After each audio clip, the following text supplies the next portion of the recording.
So ఇక్కడ వచ్చే జీవన విధానము యాక్చువల్గా మనము వాస్తవంగా చూస్తే 2 జీవన విధానాలు ఉంటాయి.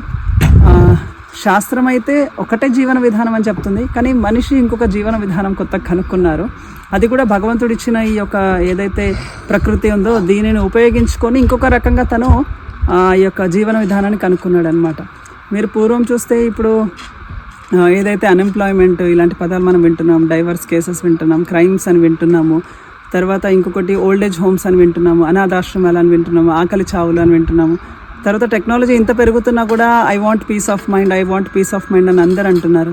తర్వాత ఆయువు అనేది రోజు రోజు తగ్గిపోతుంది. తర్వాత రోగాలు కూడా తెలియని రోగాలు వస్తున్నాయి. తర్వాత మనిషి ఇప్పుడు పూర్వం ఉమ్మడి కుటుంబాలు ఉండేవి, ఇప్పుడు అందరు సింగిల్గా జీవిస్తున్నారు. యాక్చువల్గా ఇవన్నీ చూసి మా గురువు గారు పరమ పూజ్య భక్తి వికాస స్వామి వారు, అంటే ప్రభుపాదుల వారి శిష్యులు అనమాట, ఆయన ప్రభుపాదుల వారు ఇచ్చిన ఇన్స్ట్రక్షన్ ప్రకారంగా ఈ యొక్క వర్ణాశ్రమ జీవన విధానం, అంటే భగవంతుడు శ్రీకృష్ణుడు మనుషులు ఏ విధంగా జీవించాలి అన్నది ఒక సొసైటీ డివిజన్ ఇచ్చారనమాట, వర్ణాశ్రమ జీవన విధానం. ఇందులో మనం చూడొచ్చు అసలు మన యొక్క జీవితం ముఖ్యమైన లక్ష్యం జనరల్గా ప్రతి ఒక్కరు ఉద్యోగం చేస్తున్నారు, అంటే దేని గురించి మంచి ఆహారం సమయానికి తినడం, మంచి దుస్తులు ధరించడం, ఉండడానికి ఒక మంచి ఇంట్లో ఉండడం అని.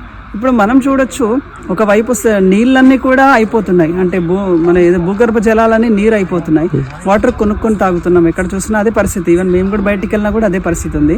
ఆహారం ఎక్కడ చూసినా కూడా భూమి ప్రతి ఒక్కటి కూడా కెమికలైజ్డ్ అయిపోయింది, మొత్తం కెమికల్స్ వేసి భూమి అంతా కూడా చేంజ్ అయిపోతుంది. ఒకవైపు ఆవు ఎడ్లు అనేవి లేకుండా మనం మెషిన్స్ వాడుతున్నాము.